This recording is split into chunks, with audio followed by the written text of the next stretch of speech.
In this segment, we're going to cover cleaning the brake parts, part 2. The brake pads themselves, your old pads, you need to check and see if there's any silencers attached to them. And the silencers are a thin metal plate, and there's sometimes one or two of them that are fixed over the back of the pad. And this stops that high-pitched squeal that you sometimes hear that's associated with braking, that high-pitched screech.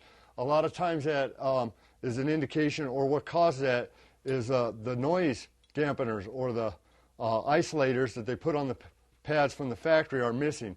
This particular vehicle, it isn't used in the front braking system. I know it's used on the rear.